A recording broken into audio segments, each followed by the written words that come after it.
Da?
Dobre, pán riaditeľ, takže dnes nejaké slávnostné otvorenie sa tu chystá. Prezrate nám, čo konkrétne? Áno, tak dnes je ten deň, kedy otvárame slávnostne guľôčkový svet.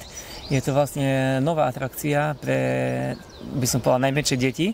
Zoo. Naša zoo je v podstate taká menšia a vďaka tomu veľkú časť návštevníkov tvoria práve deti.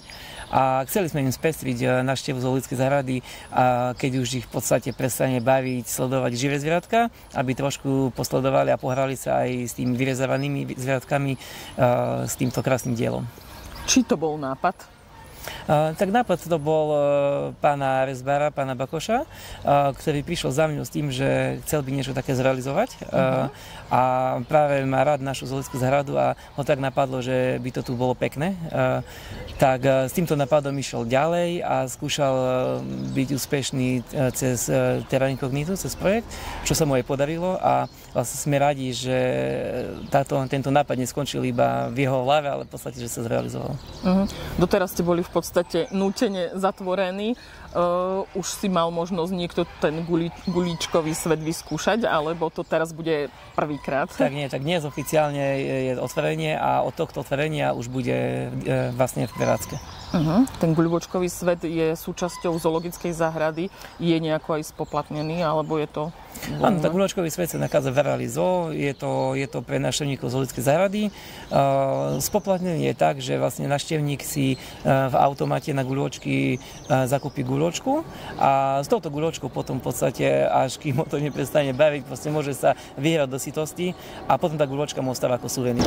Takže tento projekt vlastne prišiel podporiť aj Košický samosprávny kraj. Prečo? Áno, tento projekt bol podporený sumou 50 000 eur z programu Terra Incognita. Je to naozaj veľmi pekný, ekoturistický, interaktívny projekt, ktorý je určený pre deti. Doplní takýmto spôsobom tú zoologickú záhradu a jej ďalšiu možnosť a atraktivitu. Pevne verím, že aj takýmto spôsobom zvýši návštevnosť nielen samotnej zoologickej záhrady, ale aj celej destinácie Spiš. Ešte nám konkrétnejšie tento projekt? Celkovo táto atraktivita je o takej drevenej dráhe, po ktorej vlastne ide guľôčka a zároveň táto guľôčka je sprevádzaná aj drevenými zvieratkami, či už malými alebo veľkými. Sú to sochy, tých veľkých je 19 a tých menších je 25, takže naozaj sa tu dá vyhrať, či už sú to samotné deti, rodiny s deťmi, dobrodruhovia, milovníci, ktorí majú radi prírodu, si tu prídu na svoje a naozaj, kým ich to neprestane baviť, tak dovtedy sa môžu hrať. Táto guľôčka je spoplatnená sumou 2 €. Túto guľôčku si návštevník vyberie, pustí na drevenú dráhu a tak to môže fungovať a hrať sa. Je to nejako aj obmedzené, že koľko detí sa môžu nachádzať v tom guľôčkovom svete? Nie je to obmedzené, ale myslím si, že to bude regulované, ak by už teda naozaj tých detí tam bolo veľa a už by to obmedzovalo ten pohyb jeden druhého, tak si myslím, že už by sa pristúpilo potom k tej regulácii, ale je to naozaj postavené na tom, aby ten návštevník, keď už príde do tej zoologickej záhrady, aby využil ten priestor, ten voľný čas naplno, aby tu vedel zostať čo najdlhší čas, aby tu mal aktivity, atraktivity také, ktoré ho potešia. No a to bolo aj cieľom tohto projektu.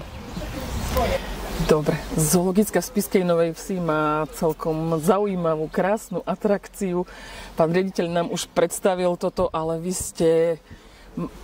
ste to robili? Vy ste nejaký rezbár alebo niečo? Približte nám toto dielo, ako to vzniklo. Sme partia rezbárov, sochárov a chodíme na také projekty zo zahraničia. Robili sme niečo podobné v Nemecku, v Rakúsku, v Alpách. A vtedy som sa rozhodol, že či nevyskúšame niečo na Slovensku, tak sme vypracovali projekt a podarilo sa nám dostať peniaze z Košického samosprávneho kraja. Kde vznikol taký nápad? Vlastne to je guľočková trať, väčšinou to robia v Alpách, napríklad je popri chodníkov turistických. A že vlastne si dieťa kúpi hore guličko a kolo chodníka aj s guličkou ide dole. Tak vlastne. Čiže toto nie je vaša prvotina? Už ste robili niečo takéto, čo sa týka dráhy? Tak podobné, ako toľko svojho ešte na tých dráhach sme nemali. Väčšinou sú to véže, sem tam nejaká sovička alebo nejaký dravec. Ale tak s toľkými sochami sme ešte nerobili. Zvieratka, kde ste čerpali inšpiráciu, čo sa týka svoch? Tak ako chcel som, aby bolo z hociakého druhu, že sú aj vodné živočíky, vtáci a dravce. Hej, že vlastne, tak... Ako dlho trvá napríklad výroba tejto trate? Lebo je tu ich dosť tých svoch. Jedna socha môže trvať niekedy aj týždne, hej, záleží, aké sú tam detaily.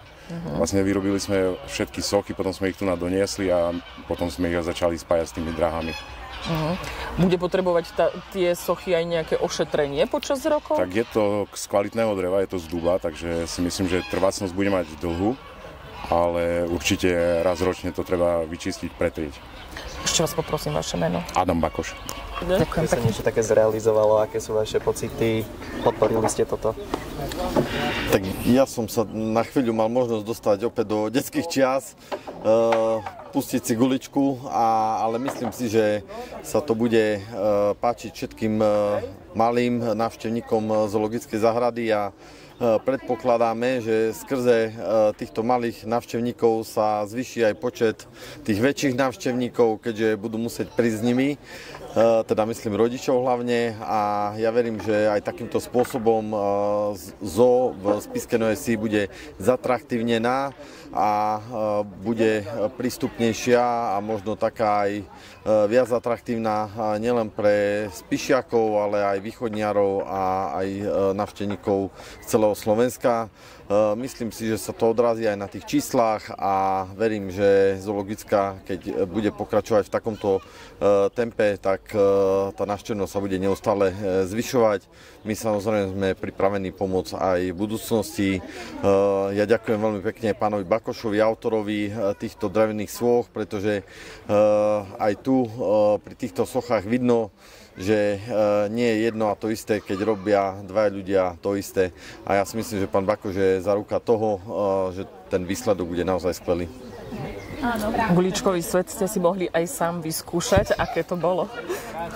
Tak ako som povedal, trošku som sa vrátil do detstva pocitmi, myšlienkami, ale myslím si, že v prvom rade sa tu zabavia naozaj súčasné deti a my ostatní možno sa len môžeme radovať z toho, že deti sú naozaj šťastné. Povedz nám, ako sa voláš? Sebastian. A ty si prišiel sem si vyskúšať ten guľôčkový svet. Aké to je pre teba? No, toto je trošku ťažšie, ale tak inak to je dobré. Páčia sa ti sochy? Áno, páčia. A čo sa ti najviac páčilo? Alebo teda páči? Tak, ako zo zvierat? Tak asi hady. Wow, super. A tú guličku si dostal hore hneď naraz? Či bolo viacej pokusov? Naraz. Tak potom si šikovný. Ďakujem. Nedaj sa rušiť, ťahaj ďalej. Ako sa ti to páči, mi povedz? Dobre, je to zabavné. Hej, a je to ťažké? Veľmi ani nie, keď sa sústredíte. Ja ťa takto zahováram teraz. A ktoré zvieratko sa ti tu páči najviac? Alebo čo sa ti páči na tejto guľôčkovej dráhe najviac? Asi orol a korytnáčku, lebo mám doma. Aha, super. A povedz nám ešte, ako sa voláš. Natália. Ďakujem.